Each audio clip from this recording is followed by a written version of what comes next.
Я приветствую вас, дорогие друзья, уважаемые гости и подписчики моего канала. Юрий Дудкин на связи прямо сейчас. Юрий Анатольевич, здравствуйте. Здравствуйте, Александр. Рад видеть. Взаимно. Около военных тем очень много сейчас крутится, и вся неделя, конечно, такие качели эмоциональные. Ну и вот как бы полетели дроны по столице. Украина говорит, что попыталась ударить по Тюменскому НПЗ, ну, вроде как атаку отбили. И, в общем, продолжается вот эта вся, как бы, история с ударами по, скажем, ударами по репутации, ударами по нефтянке и так далее. То есть Зеленский даже говорит, вот мы бьем по нефтянке, а белорусы продают топливо, соответственно, давай убирай ретрансляторы какие-то. Ультиматум выкатил, в общем, Зеленский Лукашенко военного толка. Но ситуацией на земле это перекликается достаточно опосредованно, если не сказать, не перекликается вообще.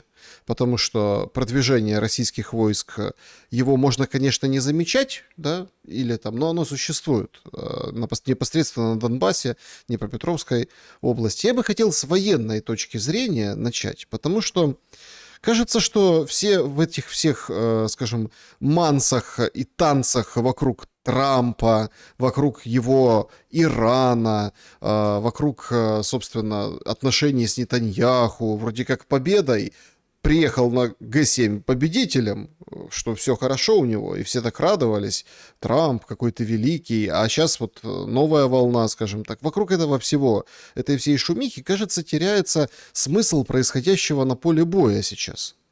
А на поле боя есть что обсудить.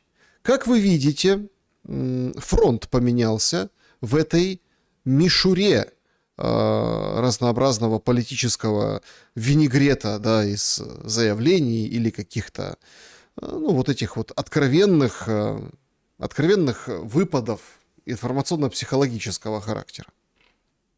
Ну, фронт, во-первых, не поменялся. Он как был, так и есть. Никто, ни украинская сторона, ни российская от своих целей не отказывается. Если вы помните вот эти все прежние разговоры о каком-то замораживании, чуть ли не каждый день об этом говорили, что вот-вот будем замораживать. Кого замораживать? В каком холодильнике замораживать? Ничего не понятно было. Ну, я, во-первых, честно за себя хочу сказать, что у меня таких и мыслей не было, потому что человек, который занимается политикой, в том числе и журналисты, кстати, те журналисты, которые знают фактическую ситуацию в мире и в том числе на Украине и в Российской Федерации, никогда об этом замораживании не говорили. Знают цели и задачи тех государств, которые делали ставку на конфликт на Украине за много-много лет, а то и нескольких десятилетий еще до этой войны. А, как правило, сейчас, да не сейчас, уже давно, ученые вывели такую цифру, что в любой стране мира абсолютно политикой занимаются, ну, приблизительно 5% населения страны. А то даже и меньше. 2, 3, разные цифры называют, но не более 5. Все остальные слои населения, граждан любой страны, как правило, очень аморфны. Их волнует лишь только хлеб насущный, своя, как говорится, хата, свое собственное благосостояние. Но граждане, в том числе, кстати, я говорю об Украине, в первую очередь, поскольку я выходец из Украины, граждане Украины не понимали, что большая политика как раз и влияет на их благосостояние. И от того, какая будет эта политика, будет хлеб просто черствым, сухарем, либо он будет с маслом, а может быть даже лучше, с икоркой. То есть в зависимости от того, как народонаселение понимает и внутреннюю, и внешнюю политику, как оценивает своих собственных политиков, так будет и в дальнейшем развиваться само государство. Я к чему это все привожу? Как в пример того, что происходит сегодня. А происходит совершенно понятная вещь. Абсолютно понятная для тех, кто в первую очередь, повторяю, интересуется политикой и разбирается в ней. Славянские народы, англосаксы, стравили. Это уже непреложный факт. Все разговоры об этих европейских ценностях, о дружбе и так далее и тому подобное, о жвачке, это все была чушь собачья, это была все замануха. И стравили до такой степени, что если вот посмотреть, да, на сегодняшнее положение вещей на фронте, Саша, я не буду сегодня говорить опять о том, что 5 населенных пунктов за прошедшую неделю россияне заняли украинской территории, в Харьковской области, Донецкой. Это не столь важно. Я сейчас говорю о принципах того, что нас ожидает. Понимаете? Что уже случилось и что нас ожидает. Это наиболее важно. Так вот, все эти разговоры, да, позволили англосаксам стравить славянские народы. Как раз из-за недопонимания этих народов того, что происходит. И здесь я, как всегда, сторонник слова пропаганда, она бывает разной. В основном мы только знаем о советской пропаганде, что она плохая. О западной пропаганде мы ничего не знали и не знаем. И до сих пор многие считают, что западная пропаганда, она самая лучшая, самая прогрессивная, человеколюбивая, понимаете? Далеко не так. Так вот, то, что происходит сегодня, это вопрос десятилетий для того, чтобы разрешить этот конфликт. Кто вам рассказывает, что вот до конца года все закончится, придет дед Трамп, и он все это порешает? Ну, так могут рассуждать люди, я буду мягко выражаться, дилетанты. Как раз наоборот, Соединенные Штаты кровно заинтересованы, чтобы Москве Украина была как вот камень в ботинке. Понимаете? Как крапива за пазухой. Вот американцы давно об этом мечтали. Они делали все для этого. И задействовали прессу, и задействовали все остальные СМИ, и задействовали разведки свои. Много-много десятилетий. И, наконец, вот это свершилось. Сегодня вы упомянули о заявлении вот этого несчастного, который сегодня изображает из себя руководителя Украины. Ну, вы посмотрите вот на последнее его заявление.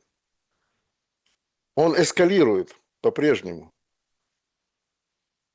Все призывы даже того же Трампа, да, пусть это будет, скажем так, театральные трамповские штучки, вот эти шоуменские, как и у самого Зеленского. Он говорит о каком-то там мире, о переговорах, а вот Уитков приедет опять, Зятьков приедет, там еще кто-то. А ведь на самом-то деле и США, и в первую очередь Великобритания, они вкладывают в уста Зеленского то, что он говорит сегодня. А Зеленский говорит, война с Белоруссией, боевое столкновение с белорусскими вооруженными силами, там и российскими в том числе, будем говорить правду, неизбежно. Боевое столкновение, он говорит, неизбежно. Но ставит условия, что, в принципе, Александр Лукашенко воспринимает в первую очередь как вызов. Потому что если Владимир Владимирович Путин иногда просто может промолчать, а через 2-3 дня там какую-то ответочку пришлет, то Лукашенко, он, я думаю, этого не простит. Что будет дальше? Дальше будут провокации, уже причем на деле.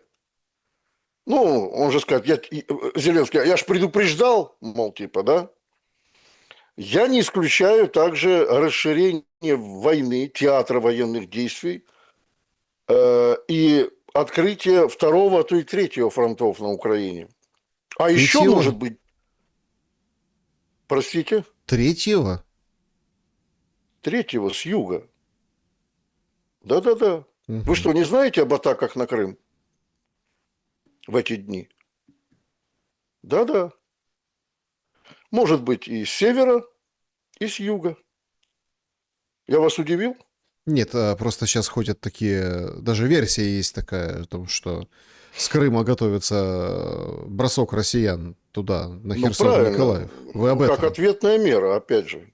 Ну, россиянам, может быть, как раз и с руки то, что их уничтожают, пытаются уничтожить каким-то там безэкипажными катерами, беспилотниками, налетами на Крым и на Севастополь, в частности, символ русской славы. И бесполезно абсолютно для мощи Российской Федерации, утраты ее, налет на диораму битва за Севастополь, понимаете? И уничтожение ее. Немцы уже один раз так делали в годы Великой Отечественной войны, сожгли ее. Но решил Зеленский, ну что там удивляться, повторить подвиг фашистской Германии. Да, так вот, я не исключаю, что и будет перебрасываться фронт и в Европу. Как только россияне поймут, что подкачка ВСУ, они и так уже об этом знают, это я просто уже как дилетант рассуждаю, но, в принципе, рассуждаю правильно, как я считаю, что подкачка существует, а мы видим сейчас, да, активизацию действий ВСУ, и в частности, в три раза, я подчеркиваю, увеличено присутствие беспилотных летательных аппаратов не только на фронте, но и удары по российским тылам. До 1000 аппаратов в день. Если раньше было 200, 300, да, то вот буквально за последний месяц число налетов беспилотников на российские МПЗ, другие объекты, причем гражданского назначения, они увеличились в 3 раза.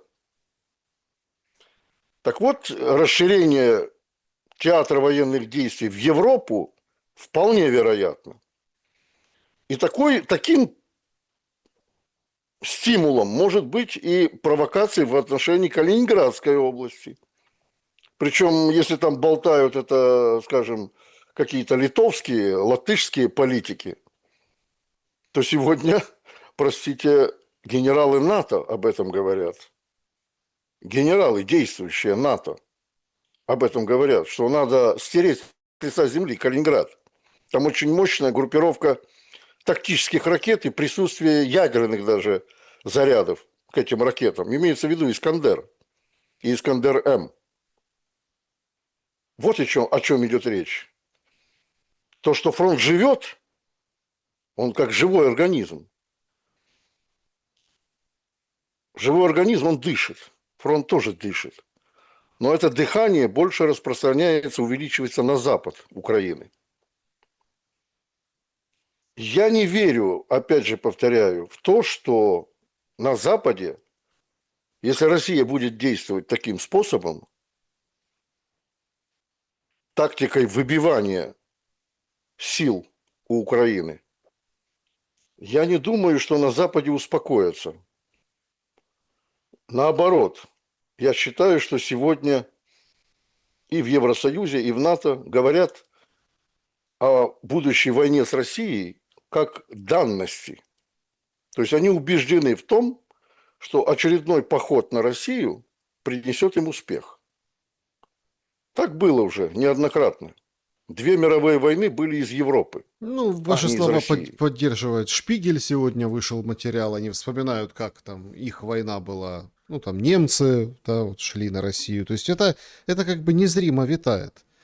А, но мы же должны тоже соотносить, все-таки время-то другое, люди другие, ну, то есть понятия, представления другие, ну, ресурсы, их цена, стоимость ресурсов тоже другая.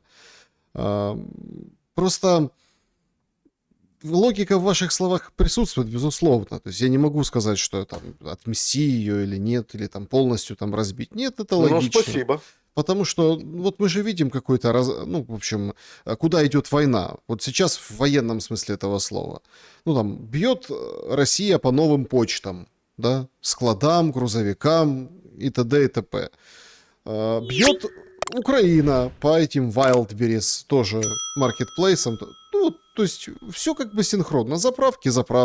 Нет просто нефтехранилищ таких и НПЗ на территории Украины, по которым... А так бы тоже было бы так. Ну да, Украина еще бьет и по общежитиям, убивая одновременно 22 ребенка. Это тоже надо отметить. Россия не целится в украинских детей. Хотя дети украинские гибли за все это время. Но в соотношении любая смерть ребенка, неважно, чей он, украинец или россиянин, или африканец, она бесценна, эта жизнь. Так вот, Украина на сегодняшний день, Александр, это надо упомянуть в эфире, потому что это акцент очень важный. Избрала целью уничтожения будущего России детей. Вы понимаете, о чем я говорю? Нет, ну это слишком вы... Но это, это вам так кажется. Нет, Подождите, еще не вечер. Подождите, это вы преувеличиваете. Еще прям, не вечер. Прям цель уничтожить детей, Да, русских уничтожить детей, Ну, российских детей уничтожать. Это Украина поставила собой целью. Александр, 16 беспилотников в одно общежитие. Это как называется? 16, не 2, не 3. Ну, послушайте, автобус, который идет из Беларуси в Геленджик, с табличкой «Дети» и в окнах видны, там окна 1,5 на метр. Беспилотник обладает, каждый беспилотник, видеокамерой с великолепным зумом. И беспилотный аппарат украинский, облетев автобус несколько раз, бьет ему в переднее правое колесо. Погибает сопровождающая, молодая женщина, 35 лет, гражданка Беларуси. 2 человека, 2 детей в тяжелом состоянии сегодня. 22 ребенка там было в автобусе. Это как? Это не избирательная цель получается, по-вашему?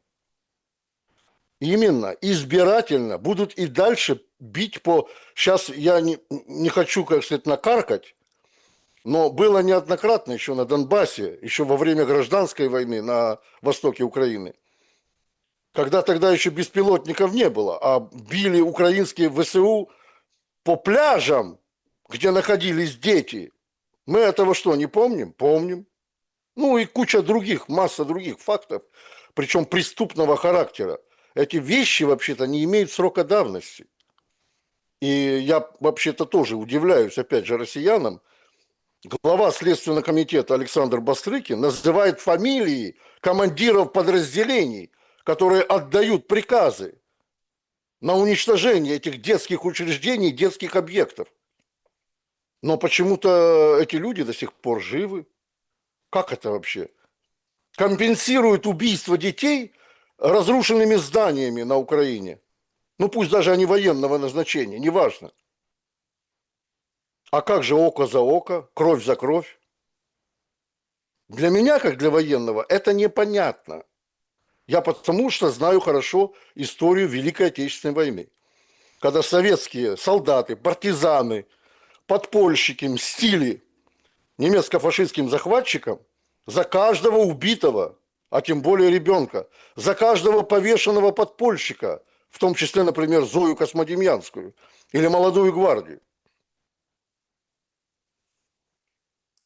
Ну, вернемся все-таки, смотрите, вернемся все-таки к Европе. Вы считаете, что... Я почему говорю, что логика есть? Логика есть в том, что вот эта война уже приобретает вот эти формы, соответственно, в других формах, тех, которых было на протяжении 4,5 лет, она должна переброситься еще куда-то. То есть диалектически все понятно.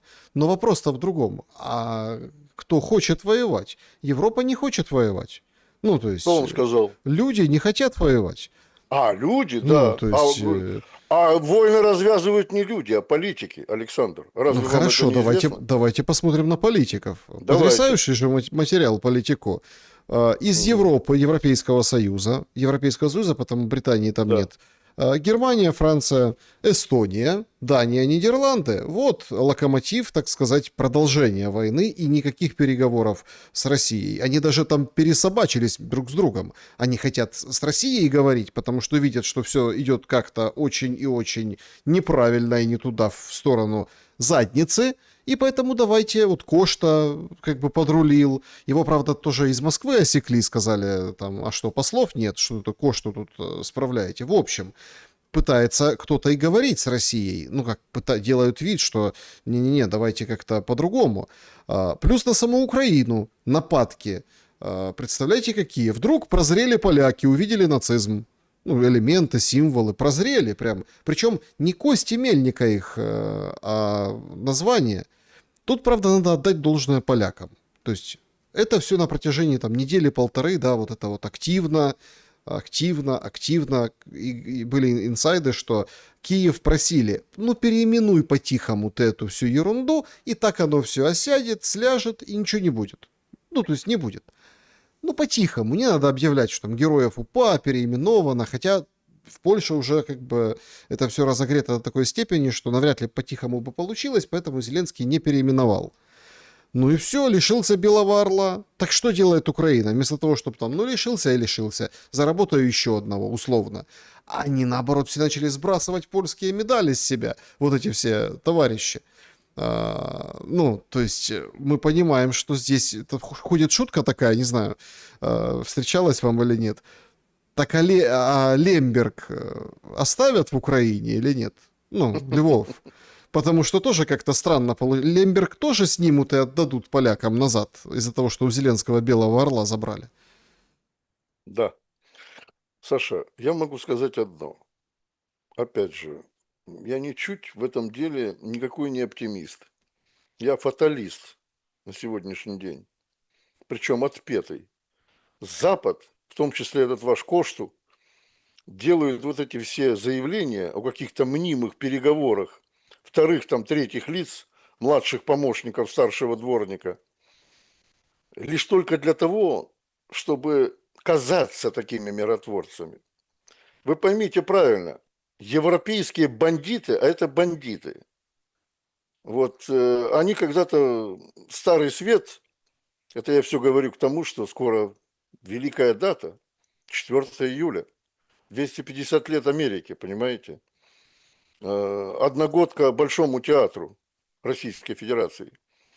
Вот. Так вот, они всегда мечтали, когда у них действительно было уже состояние критическое, ну, лет 500 назад, чтобы всех этих бандитов не в тюрьмы сажать, а выселить куда-то на необитаемые континенты, острова и так далее. Вот они то же самое сделали с открытием Америки, Колумбом, когда туда выселяли всех этих негодяев. Сегодня количество бандитов в Европе в политике, оно просто зашкаливает. Такая простая аналогия. Бандиты, когда думают ограбить банк, они могут переносить сроки ограбления по разным причинам. По разным, абсолютно. Изучая подходы, выходы, сигнализацию, там, охрану и так далее и тому подобное. Но это событие обязательно состоится.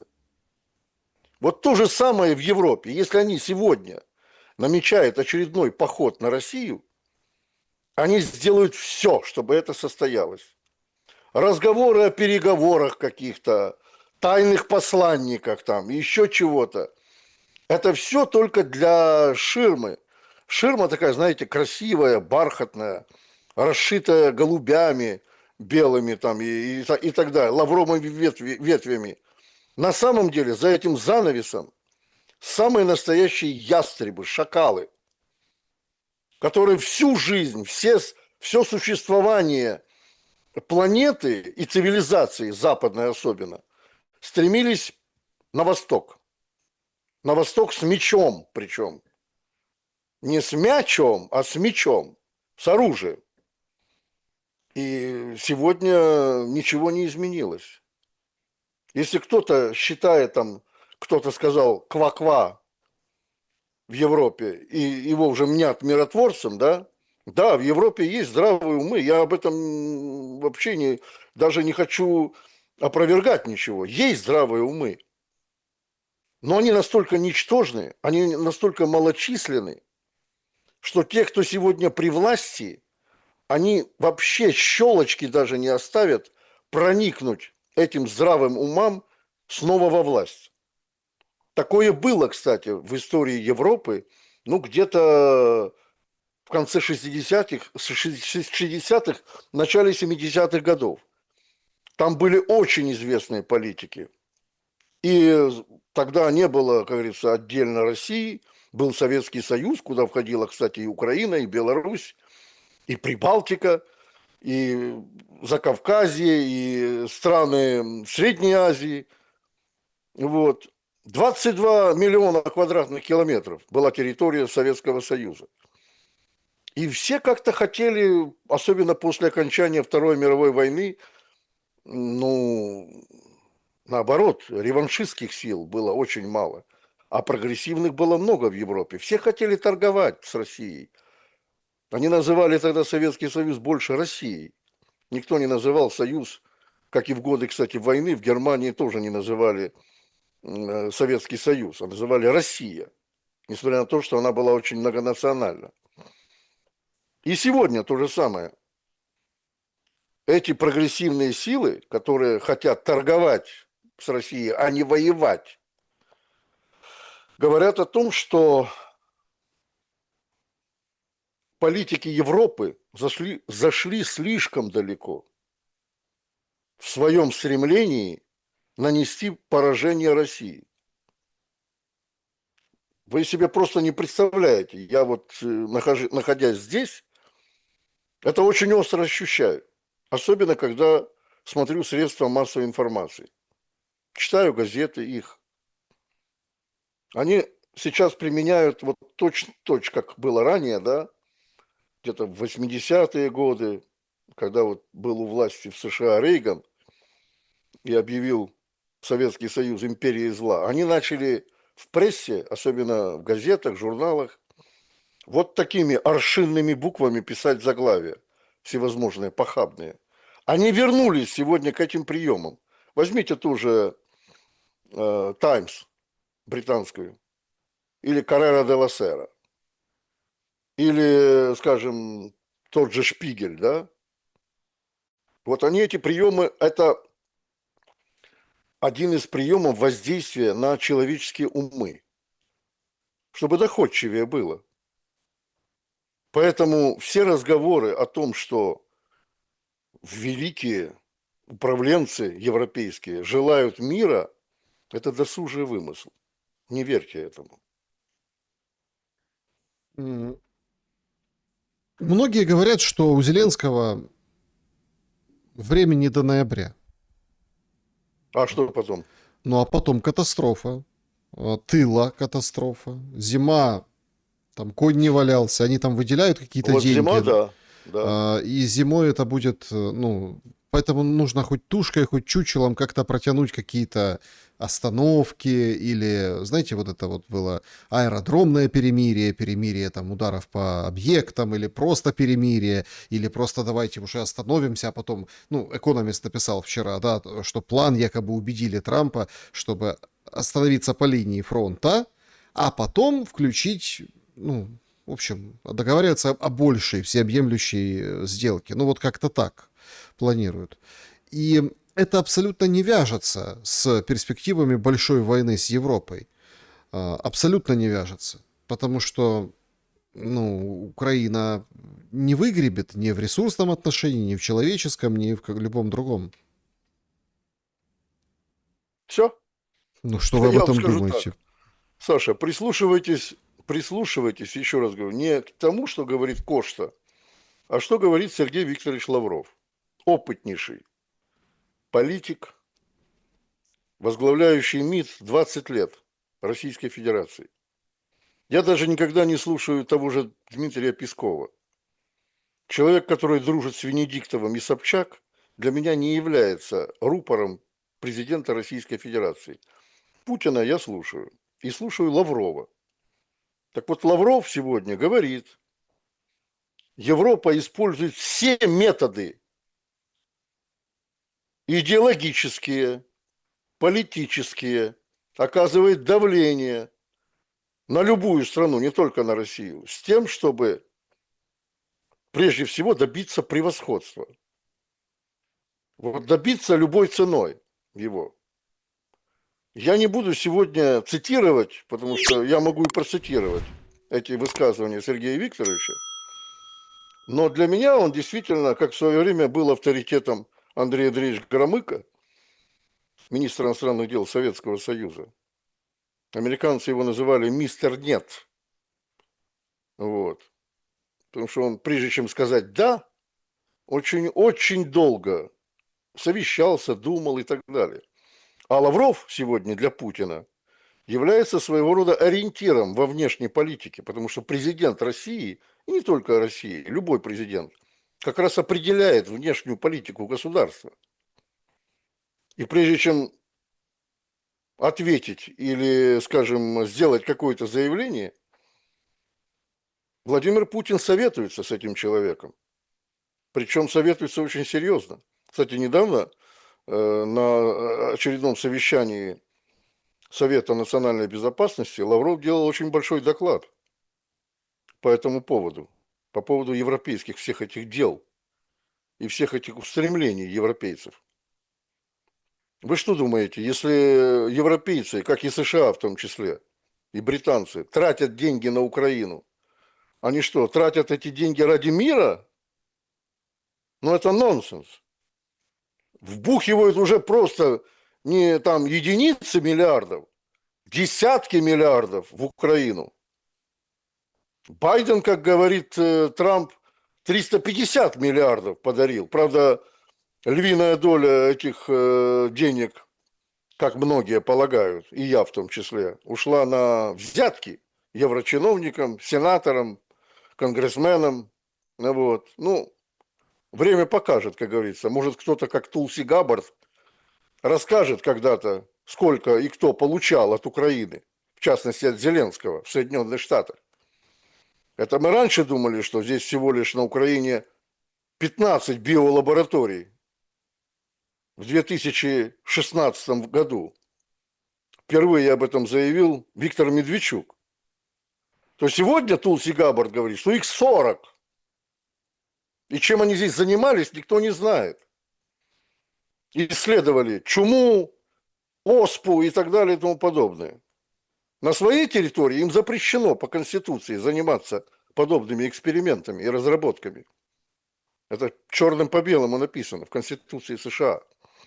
А они для этого используют Грузию, они для этого используют Украину, ну и другие государства. 40 лабораторий.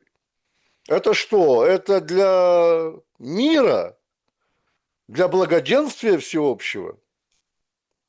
Ну, надо быть просто реалистом для того, чтобы говорить, что в Европе хотят мира. Политики европейские хотят войны. Вот действительно хотят ли европейские граждане этой войны? Я бы поставил этот вопрос под сомнение, потому что однозначно скажу нет.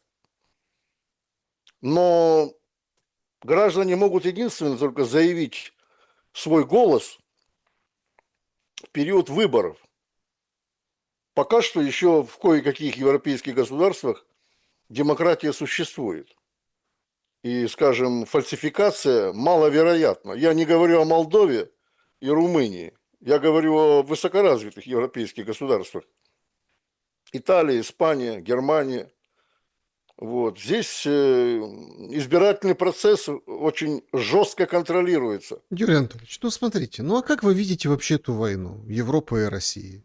Ну вот вы так как-то вот задали сегодня такой тон у нас разговора, да? Ну, давайте тоже так. Ну, это же будет совершенно быстро, совершенно очевидно, будет направлено ядерное оружие.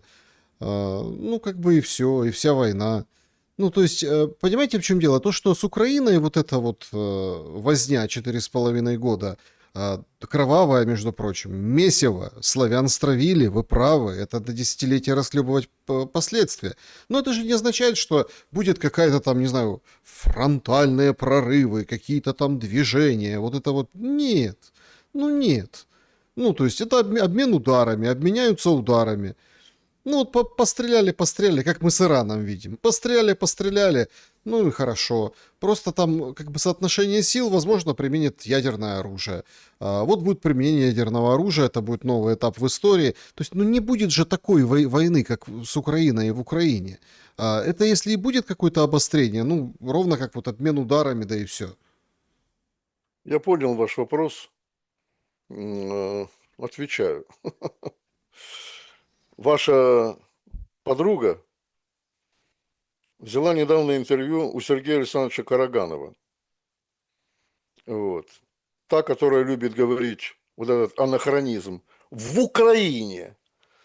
И в прямом эфире говорит в туфлях, а не в туфлях. Ну, неважно, это в детали. Так вот, я не хочу повторять все то, что сказал Сергей Александрович Караганов. А он сказал следующее. Ядерное оружие, которого сейчас в мире насчитывается около 12 тысяч боеголовок. И большая часть этих боеголовок находится у Российской Федерации. Сегодня перестало быть оружием устрашения. Я с ним полностью согласен. Слишком давно уже его не применяли, а только накапливали, совершенствовали. И для того, чтобы его бояться, нужно его продемонстрировать. Как это сделали американцы впервые в 1945 году в Хиросиме и Нагасаки. Только удары ядерные на сегодняшний день вряд ли ограничатся 5-10 килотоннами. Там будет идти счет на мегатонны. Для России, и в частности для Путина, и об этом, кстати, говорит Караганов, я с ним тоже соглашусь по этому поводу, для человека православного это страшный грех. Страшный грех. Но смертельным грехом, как он правильно выразился, я здесь тоже согласен, является и будет являться то, если Россия допустит со стороны Европы и со стороны США первым такой удар по России. Вот в чем дело.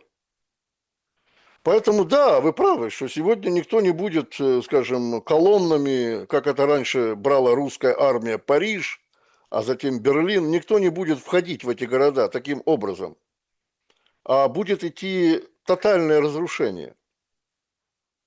Будет идти вход в тотальное разрушение. Даже конвенциальным оружием. Может быть, до ядерного не дойдет. Но я же не зря сказал в самом начале, что Европа на сегодняшний день просто-таки уже является тылом Украины, без которого Украина обойтись не может. И удар по тылам Российской Федерации, европейским тылам, вполне вероятен.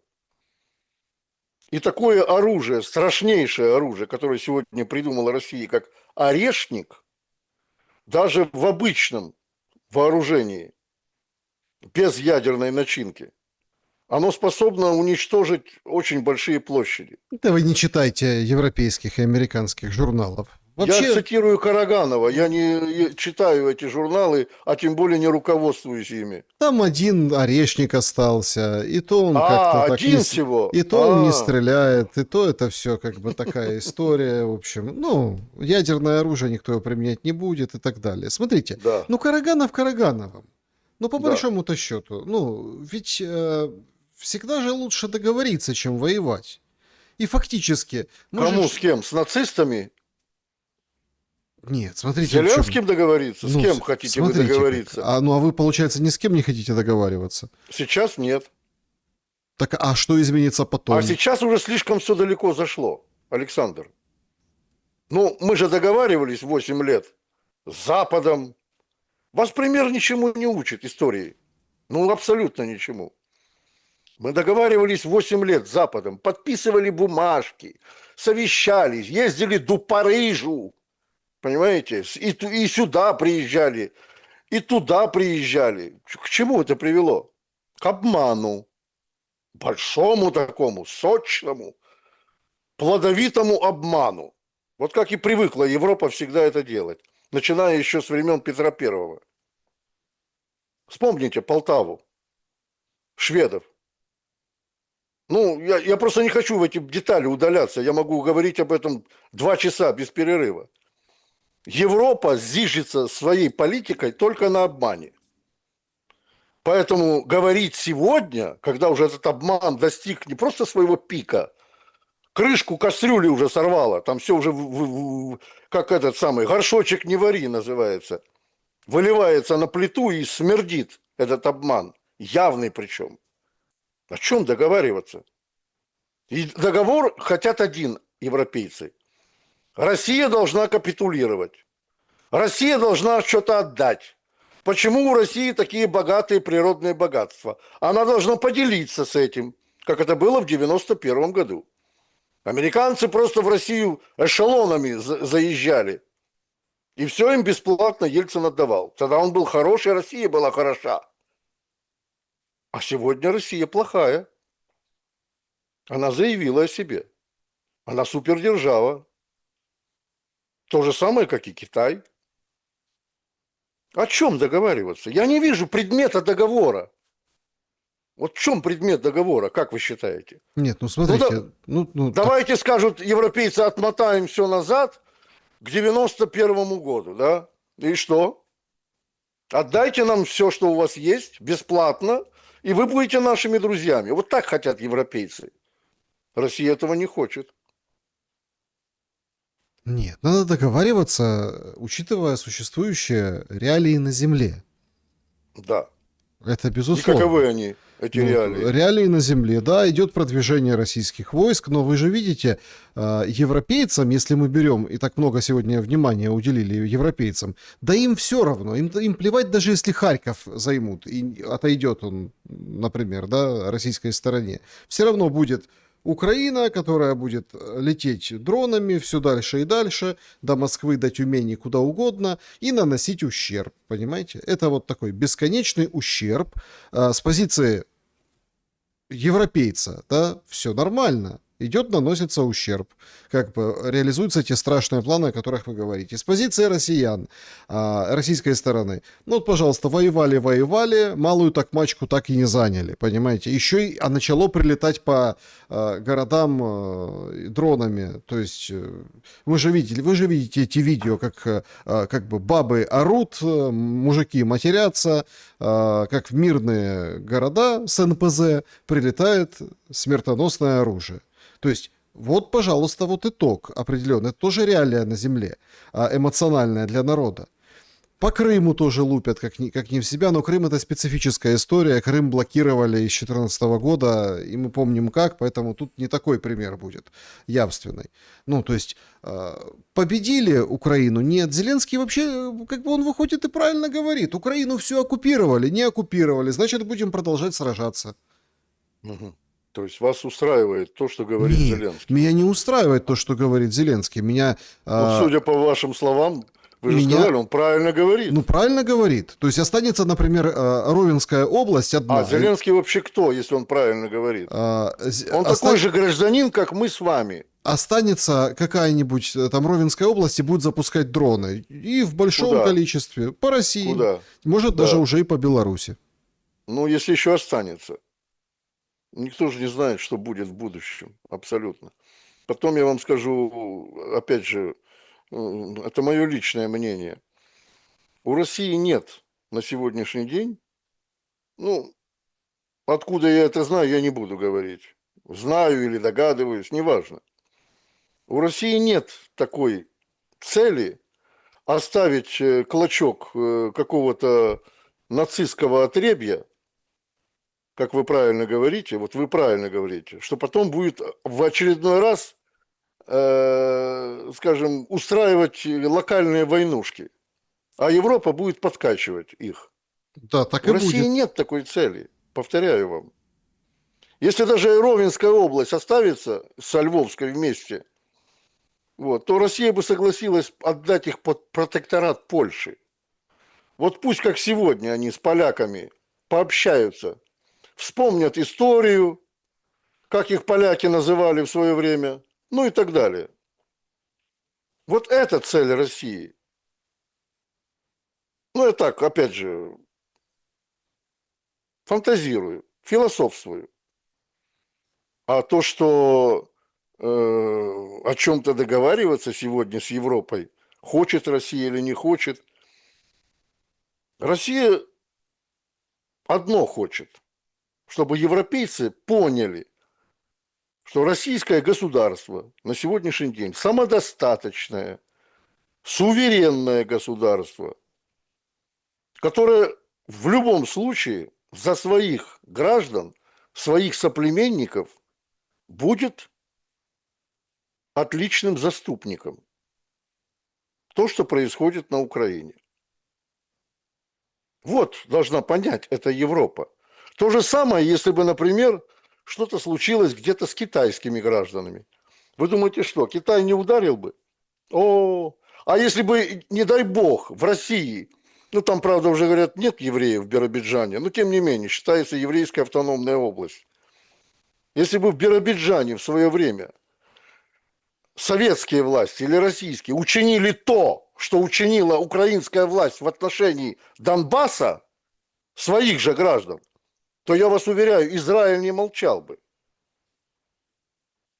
А каким-то образом, я так мягко выражаюсь, отреагировал бы, имея у себя уже ядерное оружие. Судя по тому, как израильтяне действуют в Иране, в Газе, в Ливане, ответ был бы такой же. Если бы, не дай бог, еврейское население России или Советского Союза еще ранее, не дай бог, каким-то образом подверглось бы каким-то репрессиям и, не дай бог, уничтожению. Как это, еще раз говорю, делала украинская власть, призывая убивать сепаров на юго-востоке Украины. Но мы же этого не допустили, да? Я имею в виду мы, советские люди. Ну, я во всяком случае.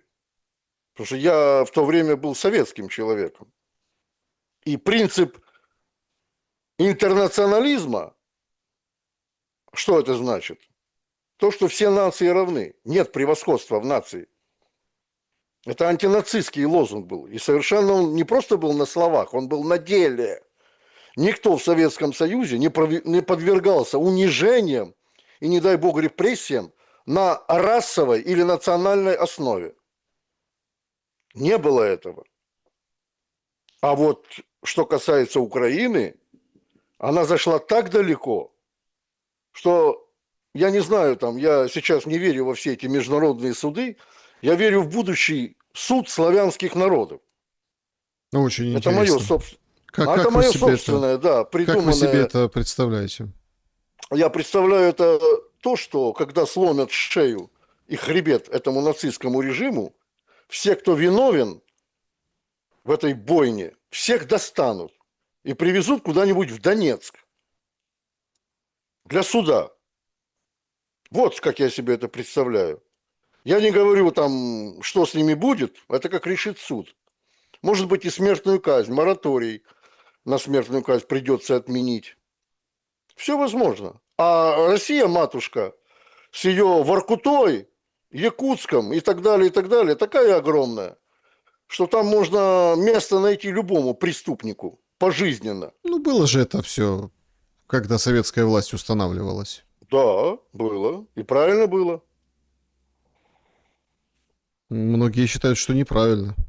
Ну, пусть считают, это их мнение. Я не собираюсь покушаться на их мнение. А то, что 4 миллиона доносов в стране писали, вы об этом знаете? А то, что западная агентура в год только, в год, 20 тысяч агентов забросила в Советский Союз в 30-е годы, перед началом Второй мировой войны. Вы об этом знаете?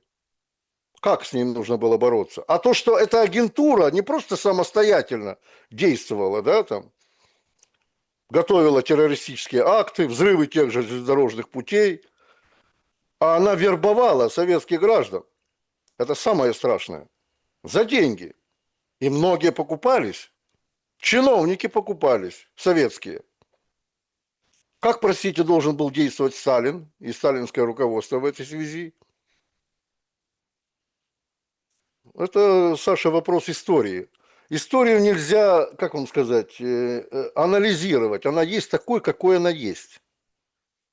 Нет, ну Все. мы же видим, что анализ подразумевает себе фокусировку на одном. Иными словами, если проще говоря, тут мы учим, тут мы рыбу заворачиваем, понимаете? Тут тоже такой момент. Это перекосы есть как с Бывает, одной, как и бывает. с другой Да, стороны. бывает. Тут тоже нужно немножко проще относиться к вот этим, скажем так, моментам историческим и смотреть-то как-то в будущее. Ну так и хорошо, а как тогда войну заканчивать в Украине? Я что, верховный главнокомандующий? Нет, ну смотрите, Россия Слушай, я предлагает не состою в Зеленскому... высших эшелонах власти, Подождите, Россия понимаете? предлагает Зеленскому, приезжай в Москву. Хочешь поговорить, поговорим. Ну, Значит, говорит, я скажу вам как. Я вам скажу как. Запад, я беру глобальный Запад, и США в том числе, надо проучить. Они давно не получали по сусалам. Вот 80 лет со дня окончания Второй мировой войны они просто обнаглели. Пришло уже совершенно третье поколение политиков пришло. Понимаете? Я почему говорю третье? Потому что, ну, политики, как правило, приходят в Европе к власти, ну, где-то 40-50 лет. Это, а то бывает и еще больше. Как говорил один киногерой в фильме «17 мгновений весны», 70 лет – это возраст расцвета политиков. Вот. Поэтому 3 поколения политиков в Европе напрочь забыли, что такое страдание, что такое, когда стирают тот же Дрезден или Гамбург с лица земли. Ну, никто не стремится к этому в России, да? но Но вы кровожаден, я стремитесь. не кровожаден. Я говорю о том, что Европу надо проучить. И именно европейских политиков. Несколько привести их в меридиан такой, знаете, для того, чтобы они сами захотели мира. И говорили о мире, а не о войне, как они сегодня говорят. И они говорят о том, что да, мы очень хотим, чтобы нас по-прежнему курировали США, но мы сегодня будем возрождать свои Юрий вооруженные Анатольевич, силы. при всем уважении, в этом всем надо проучить, можем повторить, и всех Да, остальных да, да, лозунгах. да. Вы понимаете, в чем проблема? Самое главное. Вот сегодня выходит Медведев и говорит, все, там надо снимать все ограничения по СВО, по введению войны и так далее. Кроме там, чтобы там не прямо, короче, четко не бить по гражданским, ну, по мирному населению. Но мы-то понимаем, что за вот это все там, это вам за это, а это вам за то, а тут мы вас проучим, а тут мы то, ну, страдать-то будут люди. Люди, обычные люди. И вы, когда говорите, надо Запад проучить, они-то не будут страдать. Вот эти Макроны, Мерцы, они туда-сюда. Стармер вообще там сегодня публикуют, говорят, или путч будет, или сам уйдет. Короче, со дня на день скинут Стармера. Так они как скинут? Вот где Ли Страс? Ну, ничего, нормально себя чувствуют. А вот этот вот, как бы, вариант с проучить, он падает и обрушивается на головы обычных людей, как и в Украине. Вроде как бьют и отвечают там за НПЗ, не за НПЗ, за какие-то эти, а попадают и страдают мирные люди. Причем Так что я с же, одной, что с Саша, об другой этом и стороны. говорю, что мирные люди, вот эти, о которых вы говорите в Европе, должны определять свою власть, кто ее достоин, а кто ее недостоин. А то, что вы говорите, Ли Страс чувствует себя благополучно, а там нет выборности верховной власти в Великобритании, как и в США. Прямых выборов народа. Верховной власти в этой стране нет. Там премьер-министра назначает парламент. Понимаете, в чем разница? В Европе-то хоть президентов, премьер-министров народ избирает, партия избирает. Какие пройдут, а какие не пройдут в парламент. То в англосаксонском мире это отсутствует напрочь. Вот в чем дело. Потом, если я говорю про учить, это же можно рассматривать в широком спектре этого слова. В широком смысле. Даже если закрыть вопрос с Украиной, ну, Россия его будет закрывать. Что там греха таить? Не надо мудрствовать лукаво. Сегодня Россия вправе, только она, закрыть вопрос с Украиной. Так вот, как она его закроет, так и в Европе заткнуться. В зависимости от того, как она его закроет, этот вопрос. Моментально тишина наступит, полная. И суды вот эти, о которых я сказал, надо делать показательными над военными преступниками, над где-то убийцами. И тогда тоже вопрос закроется, понимаете? Да, они будут злорадствовать, они будут злопыхать, но помогать уже будет некому. Ну, конечно, они будут разжигать новые очаги, на Кавказе, например, да? Да и в самой же Украине на теме реванша. Ну, понятное дело. Смотря, еще раз говорю, как закрыть вопрос с Украиной. Если его закрыть так, как я, например, предполагал бы, вот, то намного времени это ушло бы из поля зрения тех, кто пытается добиться реванша. Так а что вы предлагаете? Всех А я разбомбить не буду говорить об этом вслух. Запад отдать там Потому что, полякам? во-первых, я не имею Ну. власти. Это раз. Сотрясать воздух я не хочу. Но свои мысли по этому поводу я вправе высказать. Я говорю, что для того, чтобы в Европе облагоразумились, взялись за голову, вопрос с Украиной нужно решать радикально, а не допускать в своем собственном тылу убийство детей. Вот этого допускать нельзя. И если мы уж сказали, да, в свое время, мы, это имею в виду россияне, бить по центрам принятия решений, это бить не по зданиям, а по тем, кто находится в этих центрах принятия решений, кто принимает эти решения. Получается, что здесь как-то все дебет с кредитом не сходится. Вот что меня больше всего волнует. А это, в свою очередь, раскручивает дальнейший маховик эскалации войны. Причем европейцы же это видят тоже. Что Москва нерешительна. Москва не выполняет того, что она громко заявляла. И они, естественно, и в этом смысле наглеть начинают. Юрий Дудкин был моим собеседником сегодня. Ну, вот такой разговор у нас сегодня получился. Напишите, что думаете в комментариях. Юрий Анатольевич, спасибо за время и мысли. Спасибо вам, Александр. Не скучайте, все будет хорошо. Ну, И нашим зрителям будьте мудрыми. Да, друзья, не соскучишься тут от одного ада до другого. Я уже там в каком-то эфире говорил. Говорит, елки-палки, вот это поколение, слушайте. То перестройка, то развал Союза, то это 90-е, то какие-то в Украине, то революции, то Кучму геть, то война одна, то Кошмар. война вторая. 30 лет этого противостояния. Ну, елки-палки, пожить дадите или нет? Справедливо. Спасибо большое, друзья. Всем добра и света. Увидимся.